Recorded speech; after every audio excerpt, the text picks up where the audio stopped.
Good morning all of you. आपके अपने YouTube channel geography junction पे मैं श्याम देवड़ा आपका स्वागत करता हूँ। आज अपन बात करेंगे भूकंप के बारे में। भूकंप में अपन पढ़ेंगे भूकंप का जो वर्गीकरण है, भूकंप को किस प्रकार से अलग अलग भागों में अपन बांट सकते हैं और किस प्रकार से भूकंप का वर्गीकरण किया जा सकता है अलग अलग प्रकार से, और उनके बारे में अपन विस्तृत रूप से अध्ययन करेंगे। फिर अपन बात करेंगे भूकंप के जो अन्य कारक है या अन्य जो महत्वपूर्ण तथ्य है उनके बारे में। तो अपन सबसे पहले बात करते हैं भूकंप, और भूकंप को स्वभाव और कारणों के आधार पर, यानी स्वभाव और कारणों के आधार पर जो भूकंप का जो वर्गीकरण किया गया है वो मुख्य रूप से 4 प्रकार से वर्गीकरण किया गया है। अपन बात करेंगे एक एक 1 बाय 1। जैसे अपन बात करते हैं, पहला जो वर्गीकरण किया गया है कृत्रिम भूकंप। कृत्रिम भूकंप और एक होते हैं प्राकृतिक भूकंप। प्राकृतिक यानी प्रकृति द्वारा प्रदत्त भूकंप, यानी प्राकृतिक घटनाओं के द्वारा भूकंप। और कृत्रिम भूकंप का मतलब है कुछ ऐसे मानवीय कारक जिनके कारण प्रकृति में या भूकंपीय जो घटनाएं होती है।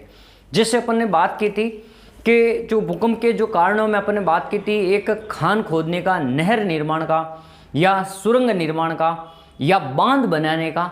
तो वही जो कारक हैं उन्हीं को अपन क्या कहते हैं, कृत्रिम भूकंप में अपन उनको रखते हैं। जैसे देखो, अपन कहीं पर भी अगर खादान खोदते हैं या खान खोदते हैं, जैसे कोयले की खादान हो या अन्य पत्थर जैसे ग्रेनाइट हो, संगमरमर हो, इनकी अपन खादानें खोदते हैं, तो वहाँ पे बड़ी बड़ी मशीनों का प्रयोग किया जाता है और वहाँ पे अत्यधिक गहराई पर जाने पर वहाँ पे विस्फोट किया जाता है उन खादानों को खोदने के लिए। तो उन घटनाओं से भी क्या होते हैं, भूकंप, वहाँ की जो धरती है, वहाँ का जो धरातल है वो कंपन हो जाता है, उसे अपन भूकंप कहते हैं। जिससे परमाणु विस्फोट करना हो, अपन अधिकतर जो परमाणु विस्फोट है वो भूमिगत या जल के अंदर क्यों करते हैं, ताकि उसका प्रभाव बिल्कुल कम से कम। इसलिए अपन महासागरों में या भूमिगत अंडरग्राउंड वहां पे अपन क्या करते हैं, भूमिगत अपन परमाणु विस्फोट करते हैं ताकि इनका प्रभाव कम से कम हो और धरातल पर इनकी जो कंपन की जो क्षमता वो कम से कम हो।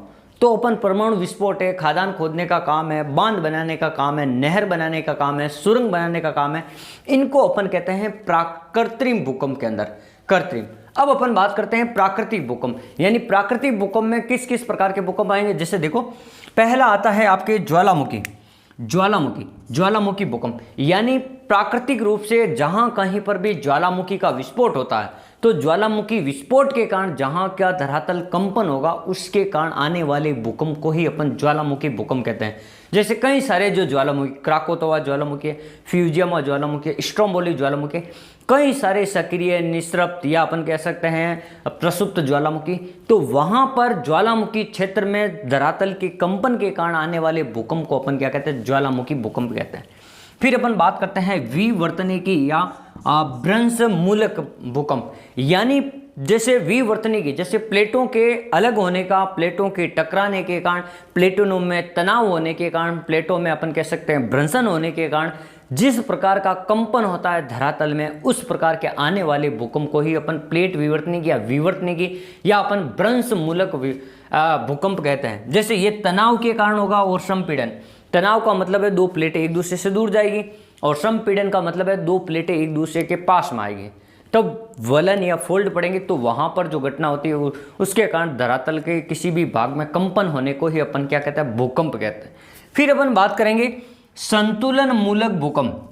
ये कहाँ पे आएंगे, सर्वाधिक ये जो संतुलन मूलक भूकंप है ये पर्वतीय क्षेत्रों, जैसे पृथ्वी के ऊपर है, पर्वत है, पठार है, नदियां है, मैदान है, झीलें हैं, कई प्रकार के जो स्थलाकृति है। तो इन स्थलाकृतियों में कहीं पर भी क्या हो सकता है, भूस्खलन हो सकता है, कहीं पर अन्य घटनाएं हो सकती हैं, कहीं पर नदियों के कारण जो हिमालय की जो नदियां हैं वो अपने क्षेत्र से जो निक्षेप करके मलबा दूर ले जाती है, तो वहां पे असंतुलन हो जाता है। हिमालय के भार में या अपन कह सकते हैं नदियों के भार में निक्षेप के कारण वृद्धि हो जाती है और हिमालय में अपर्दन के कारण कमी हो जाती है भार में, तो वो जो चट्टान है उसमें क्या हो जाएगा, असंतुलन हो जाएगा। तो उस प्रकार के जो भूकंप है उसको अपन क्या कहते हैं, संतुलन मूलक भूकंप कहते हैं। पर्वतीय क्षेत्रों में संतुलन बनाए रखने के लिए जो भूकंप आता है। फिर एक होता है प्लूटोनिक भूकंप। प्लूटोनिक भूकंप का मतलब है पृथ्वी के अंदर आने वाले भूकंप, यानी अत्यधिक गहराई में आने वाले भूकंप जिनके कारण जिनका एहसास मानव को बिल्कुल ही कम होता, नगण्य होता है। प्लूटोनिक मतलब बहुत ही ज़्यादा गहराई में आने वाले भूकंप है। जैसे ताप, दाब, गैस या विशिष्ट उष्मा, सहवनीय उष्मा, उनके कारण जो ऊर्जा होती है वो ऊर्जा पृथ्वी के अंदर वाले भाग में कहीं ना कहीं से वहाँ पे कंपन लाने में सहायक है। तो वो वाले भूकंप प्लूटोनिक भूकंप का मतलब पृथ्वी के अधिक गहराई वाले भागों में आने वाले भूकंप।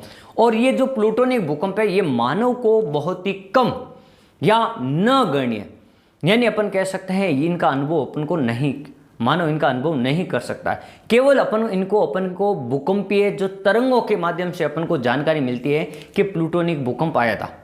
बाकी मानव को इनका एहसास नहीं होता, मानव इसको ज़्यादा फील नहीं कर सकता है। फिर अपन बात करते हैं अगला।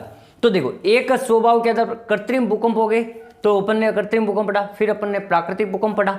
अब अपन बात करते हैं क्षेत्र के आधार पर, क्षेत्र या स्थिति के आधार पर भूकंप। अब क्षेत्र या स्थिति के आधार पर भूकंप दो प्रकार के होते हैं, एक होते हैं स्थलीय भूकंप और एक होते हैं सामुद्रिक भूकंप।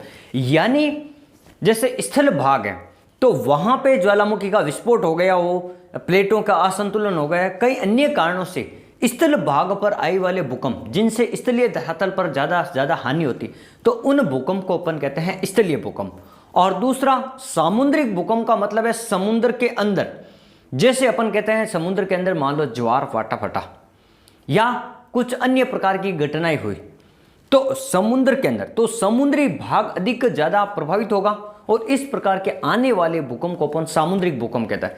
सामुद्रिक भूकंप के कई सारे कारण हो सकते हैं, वहां पर कई सारी बड़ी हानि हो सकती है समुद्र के तटों पे आसपास में, या अपन कह सकते हैं जो नाव वगैरह है, शिप वगैरह समुद्रिक भूकंप आने के कारण वो पलट सकते हैं। तो यानी समुद्र में जो जिसका विशेष महत्व है, यानी समुद्र में आने वाले भूकंप को अपन सामुद्रिक भूकंप कहते हैं और स्थल भाग पर आने वाले भूकंप को अपन स्थलीय भूकंप कहते हैं। अब अपन बात करते हैं अगला भूकंप का जो चौथा भाग है, यानी भूकंप मूल के आधार पर। मूल का मतलब होता है जड़, गहराई के आधार पर। भूकंप मूल यानी मूल का मतलब होता है जड़ यानी गहराई के आधार पर भूकंप को मुख्य रूप से अपन तीन भागों में बांटते हैं। जैसे देखो, एक हो गया साधारण भूकंप।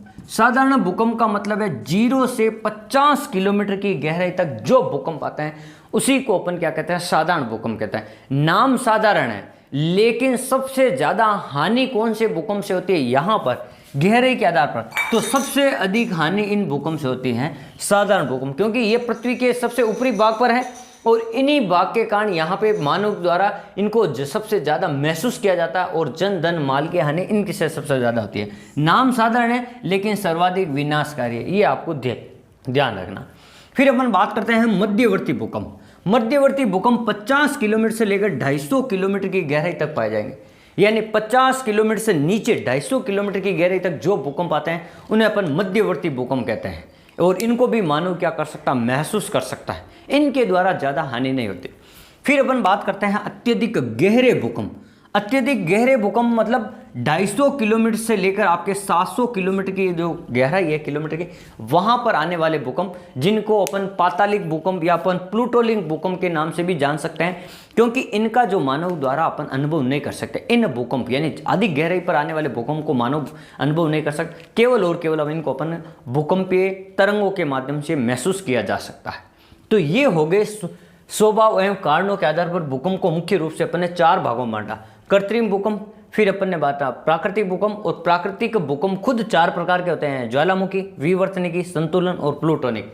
फिर अपन ने बांटा क्षेत्र या स्थिति के आधार पर समुद्र और आपका हो गया स्थलीय। फिर अपन ने भूकंप मूल के आधार पर यानी गहराई के आधार पर, तो 3 भागों में साधारण, मध्यवर्ती भूकंप और अत्यधिक गहरे भूकंप। अब अपन बात करते हैं भूकंपीय तरंगों के बारे में।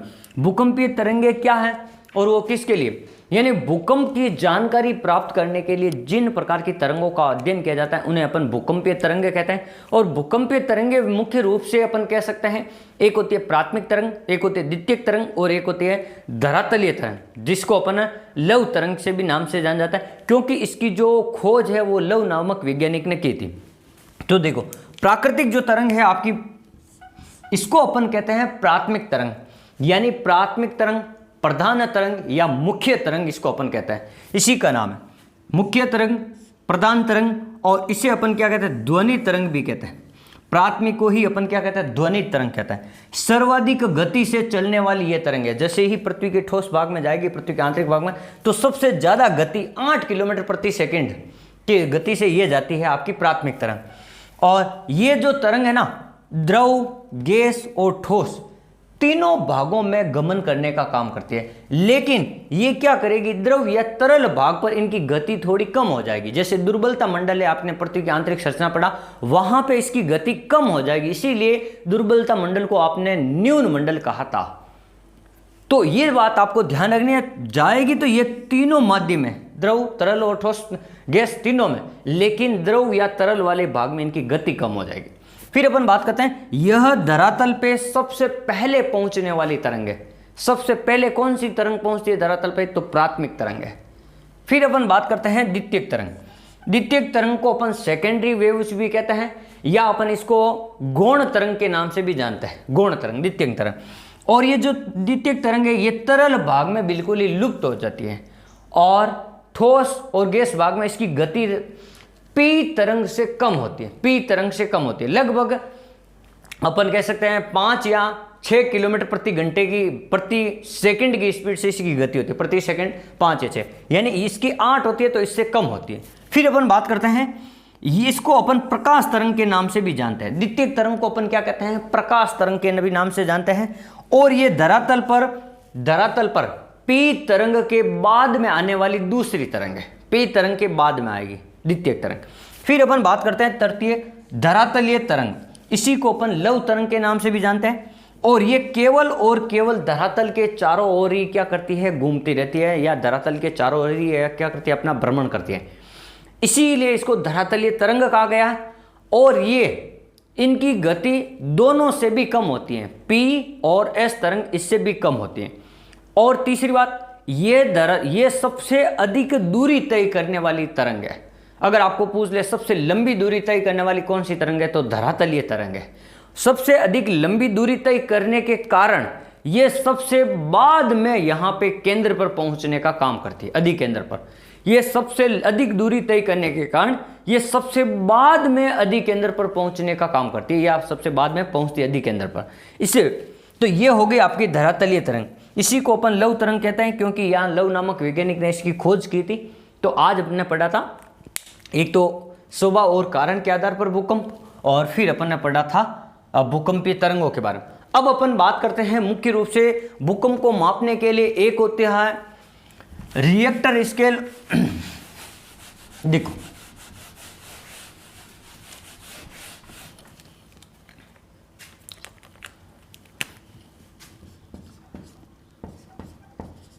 रिएक्टर स्केल, ये जो रिएक्टर स्केल है, ये भूकंप की तीव्रता को मापने का काम करती है। रिएक्टर स्केल किसका माप कर काम करती है, भूकंपीय जो तीव्रता है उसको मापने का काम करती है। और एक होती है मर्केली स्केल।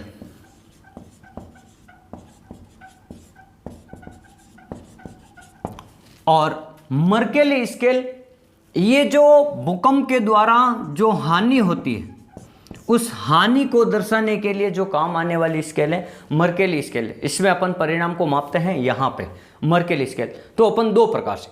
और तीसरी बात एक अपन बात करते हैं सिस्मोग्राफ।